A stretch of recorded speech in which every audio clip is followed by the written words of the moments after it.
did we all get here tonight? Who here had Toastmasters as a calendar appointment? How did we get that calendar appointment? We thought it, think. We decided to make time in our schedule, link. We entered it into our phone or, even on paper, ink. Having a goal, fulfilling the goal, knowing what that goal is, it helps you get there. The first time I came to Princeton Toastmasters was the holiday meeting, December 2002. Elliot was our, from the doghouse to the penthouse, District 38 governor. This room was decked out. I thought, wow, I have to join this club. There were food, there was decorations, there were tables, there was fun. The room didn't look like this then. It was all turned backwards, there was no carpet, it was a lot different space, but the feeling was ineffable. It was the kind of room where I walked in and I'm like, wow, I have to join this family. My husband at the time was my fiance. We had just gotten engaged that November, and he had accepted a consulting role in Monmouth Junction. So we're shopping for houses, and after coming to this meeting, I'm like, honey, you have to live somewhere close to Princeton Toastmasters, well, and Wegmans. and this was my club. I knew this was my home. So I go back to my home club, which was Censer Toast of Boca Raton, Florida. I gave 9 speeches there. And as I gave the 9 speeches, I came into the room. It was a small corporate lunchtime club. I didn't know anything about Toastmasters. I didn't know about goals. I didn't know writing things down. I think they gave me a book, and next thing you know, I'm giving speeches. I remember speech number 6 was visual aids. And my speech was how to assemble a wedding invitation. And Toastmasters was very key for my personal growth. Well, one thing I didn't understand was how my record keeping impacted my club. So I walked into this room, I said, yes, I'm gonna join Princeton Toastmasters. They're like, great, you're a Toastmaster already? I'm like, yes. They said, oh, well, how many speeches have you given? I said, well, I've given 9 speeches.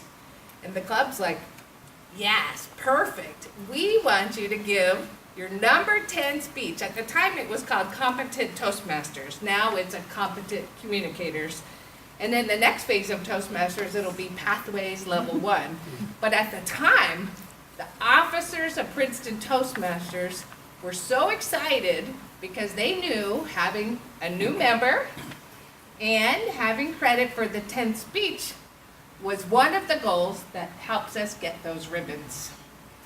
These ribbons happened because of record keeping. When I gave my 10th speech, I didn't know better. I should have actually given the credit to the club where I gave my first 9 speeches. I didn't know how Toastmasters worked. I didn't understand that member accomplishments are club accomplishments. Club accomplishments are area accomplishments. So I gave my 10th speech within a year and a half of first joining. Our Toastmaster tonight is famous because she gave her 10th speech after more than 8 years, I think. Something like that. I mean, and tonight I talked to her, I'm like, tell me about this and how does it work with this? She said, I'm here because it makes me feel good. Great. She thought of it, she's here, she participates, but her goal is different than other Toastmasters' goal. Since I've known Abhoy, not only has he gotten his Distinguished Toastmaster at least, he's competed in many contests, he's earned Toastmaster of the Year, and in this club, he was our first member to complete Pathways Level 1. Well, how does he do that? Think, link, ink. He knew there was a project, he scheduled the project, he made time for it, and he kept a record. I didn't know anything about record keeping. I think it was my 3rd year, and Todd Greenwood, who's one of our past presidents, called me up and said, oh, I want you to be our vice president of membership. I'm like, I I don't know what that is. That sounds very hard. And he's like, oh, okay. Then he called me back the next week. He said, no, you have to really do it. And I just said, well, okay then. We have another member, Dick Maycall. And Dick Maycall, he always says, Yes. just say yes. So when you're asked to fill a role at Toastmasters, the right answer is yes. When you fill a role at Toastmasters, what's the right action? Record keeping. Our Toastmaster tonight is earning credit as a competent leader project. Our speakers tonight are not giving speeches off the cuff. They're giving speeches from manuals where they achieve specific objectives. Those manuals are recorded when the project is completed. Our Vice President of Education, Surya, is the member who logs on to the Toastmasters website when that member achieves the next level of the goal. These ribbons happen 19 years in a row, which means we're elite. We're the creme de la creme. This club is excellent at record keeping.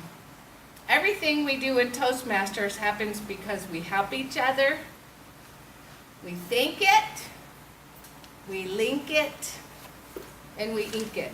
We're here tonight because we made a commitment on our calendar.